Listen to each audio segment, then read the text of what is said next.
നമസ്കാരം സുഹൃത്തുക്കളെ, പുതിയൊരു വീഡിയോയിലേക്ക് ഏവർക്കും സ്വാഗതം. ആരാകും കേരളത്തിലെ അടുത്ത മുഖ്യമന്ത്രി? കേരളത്തിൽ ഒരു സർക്കാർ എന്നുണ്ടാകും? ഈ നാടകങ്ങളും വടംവലികളും എന്ന് അവസാനിക്കും? UDF-ന് 102 സീറ്റുകൾ സ്വർണ്ണത്താലത്തിൽ വച്ച് നൽകി കേരളത്തിൽ ഇനിയൊരു വസന്തകാലമുണ്ടാകുമെന്ന് വെറുതെ തെറ്റിദ്ധരിച്ച ജനങ്ങൾ വിഡ്ഢികളായി.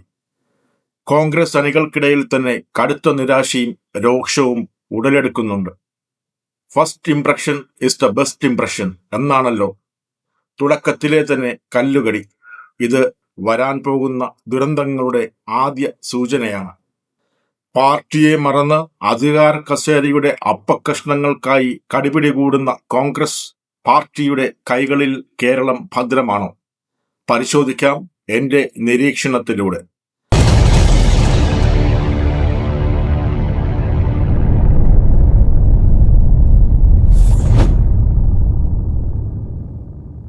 ആദ്യം ഒരു പ്രതികരണത്തിലേക്ക് വരാം.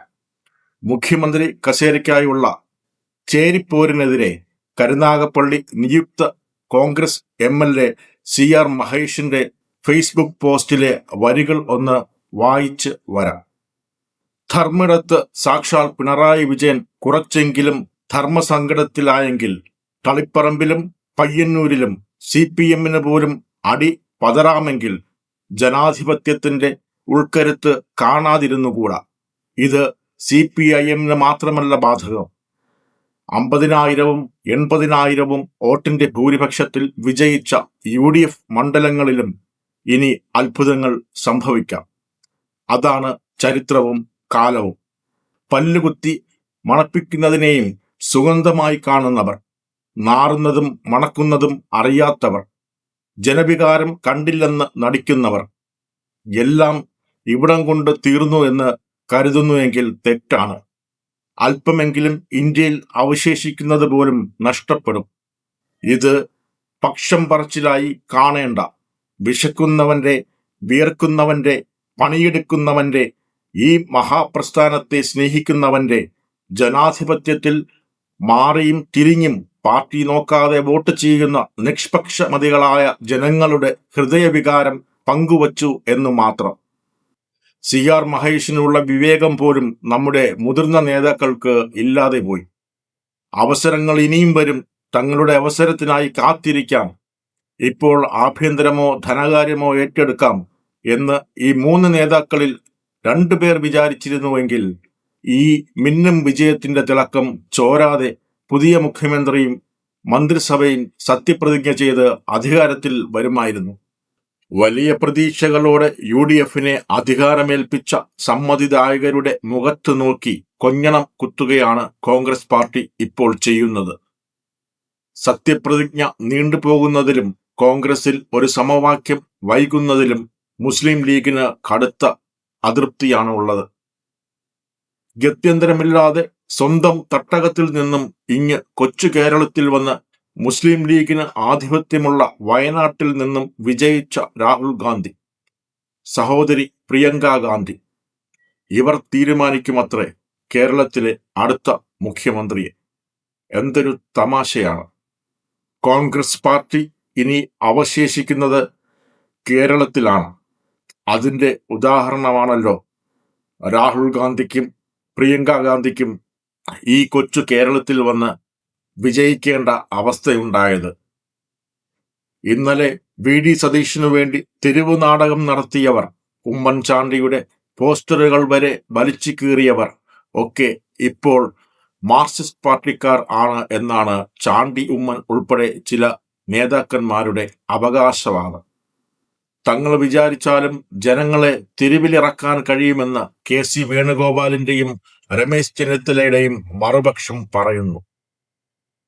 PR വർക്കിലൂടെ ഒരു മുഖ്യമന്ത്രി കൊടുംചൂടിൽ അതിരാവിലെ തന്നെ പോളിംഗ് ബൂത്തുകളിൽ മണിക്കൂറുകളോളം ക്യൂ നിന്ന് പുതിയ ഒരു മാറ്റത്തിനായി നിങ്ങൾക്ക് വേണ്ടി വോട്ടുകുത്തിയ ഒരു വലിയ ജനതയുടെ മുന്നിലാണ് നിങ്ങളുടെ ഈ ചെറ്റത്തരം എന്നുകൂടി ഓർക്കണം. വന്നുകയറിയ മഹാഭാഗ്യത്തെ പുറംകാലുകൊണ്ട് തട്ടിയെറിയുന്ന കാഴ്ച ഇത് കേരളത്തിൽ ആദ്യം. നിങ്ങളുടെ വിജയത്തിനു വേണ്ടി അഹോരാത്രം പണിയെടുത്ത കോൺഗ്രസ് പ്രവർത്തകരുടെ നെഞ്ചിൽ കനല് കോരിയിടുന്ന പണിയാണ് നിങ്ങളിപ്പോൾ കാണിക്കുന്നത്. UDFന്റെ വിജയം അണികൾ വേണ്ടവിധം ഒന്ന് ആഘോഷിച്ചതുപോലുമില്ല. അതിനു മുൻപേ തുടങ്ങിയല്ലോ നിങ്ങളുടെ മുഖ്യമന്ത്രി കസേര കളി. ഇനിയിപ്പോൾ കാര്യങ്ങൾ കൈവിട്ടുപോയി. സ്ഥാനാർത്ഥി പട്ടികയിൽ തങ്ങളുടെ പേരുകൾ തിരികെ കയറ്റി മത്സരിക്കാൻ അവസരം നൽകിയ KC വേണുഗോപാലിനെ ഭൂരിഭാഗം MLA-മാരും പിന്തുണയ്ക്കുന്നത് സ്വാഭാവികം. ജനങ്ങൾ തന്നോടൊപ്പമാണ് എന്ന് ഹൈക്കമാൻഡിനെ ബോധ്യപ്പെടുത്താൻ കുറെ പ്രവർത്തകരെ തിരിവിലിറക്കി VD സതീശൻ.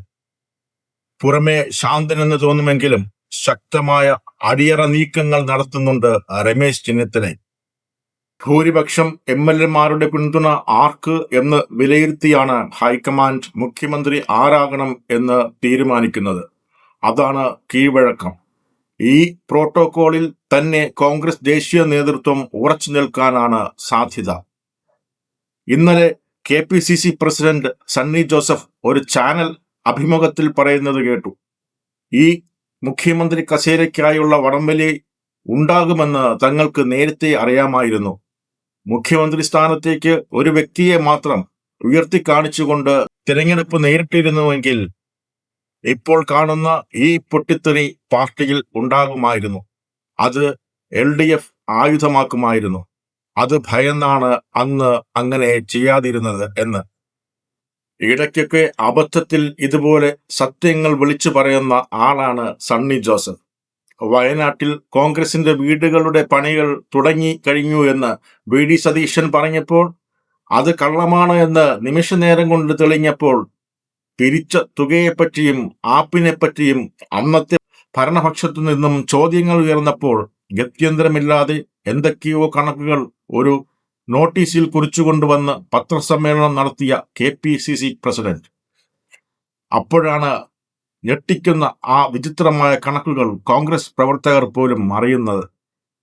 വരും നാളുകളിൽ കോൺഗ്രസ് പാർട്ടിയിൽ പൊട്ടിത്തെറികൾ കാണാം. ഗ്രൂപ്പിസം ഇപ്പോൾ തന്നെ മറനീക്കി പുറത്തു വന്നു കഴിഞ്ഞു. ഏച്ചുവച്ചാൽ മുഴച്ചിരിക്കും എന്ന് പറയുന്നത് പോലെ മുഖ്യമന്ത്രി ആരായാലും കോൺഗ്രസ് പാർട്ടിയിൽ മന്ത്രിസഭയിൽ ഒരു ഐക്യവും ഉണ്ടാകാൻ പോകുന്നില്ല. പാർട്ടിയിലെ ഈ ചേരിപ്പോര് എത്ര മറച്ചുവെക്കാൻ ശ്രമിച്ചാലും അതൊന്നും ഇനി ജനങ്ങൾ വിശ്വസിക്കാൻ പോകുന്നില്ല. ഇപ്പോൾ പരസ്യമായി അവർ കാണുകയല്ലേ. ഐക്യമില്ലാത്ത ഐക്യ ജനാധിപത്യ മുന്നണിയായി തോളിൽ കൈയിട്ട് പിന്നിൽ നിന്നും കുത്തി അവർ മുന്നോട്ടു പോകും. ഇപ്പോഴേ ഇങ്ങനെയാണെങ്കിൽ ഇവരുടെ ഭരണം എങ്ങനെയായിരിക്കും? മുഖ്യമന്ത്രി ആരായാലും അയാളെ സ്വസ്ഥമായി ആ കസേരയിലിരുന്ന് ഭരണം നടത്താൻ എതിർ ഗ്രൂപ്പിൽപ്പെട്ടവർ സമ്മതിക്കുമോ? തങ്ങൾ നോട്ടമിട്ട മോഹിച്ച കസേരയിൽ ആരിരുന്നാലും മറുചേരിക്കാർ ആ കസേരയുടെ കാല് ഇളക്കിക്കൊണ്ടേയിരിക്കും. കേരളത്തിൽ കോൺഗ്രസ് പാർട്ടിയുടെ ഭാവി പോലും അവതാളത്തിലാക്കിക്കൊണ്ട് തീക്കട്ട കൊണ്ട് തലചൊറിയുകയാണ് ഈ 3 നേതാക്കളും ചെയ്യുന്നത്. UDFന്റെ പുതിയ മന്ത്രിസഭ അധികാരത്തിലെത്തിയാലും ആ മന്ത്രിസഭയുടെ അതിന്റെ ആയുസ് എത്ര നാൾ ഉണ്ടാകുമെന്ന് ഒരു ഗ്യാരണ്ടിയുമില്ല. രാഹുൽ ഗാന്ധിയുടെ 5 ഗ്യാരണ്ടികളും വെറും വാക്കുകളിൽ ഒതുങ്ങാനാണ് സാധ്യത. കാരണം ഇപ്പോഴത്തെ കോൺഗ്രസ് പാർട്ടിക്കോ ഇനി വരാൻ പോകുന്ന UDF സർക്കാരിനോ ഒരു ഗ്യാരണ്ടിയും ഇല്ല. അത്ര തന്നെ. അപ്പോൾ പുതിയൊരു നിരീക്ഷണവുമായി വീണ്ടും കാണാം. നന്ദി, നമസ്കാരം, ഗുഡ് ബൈ.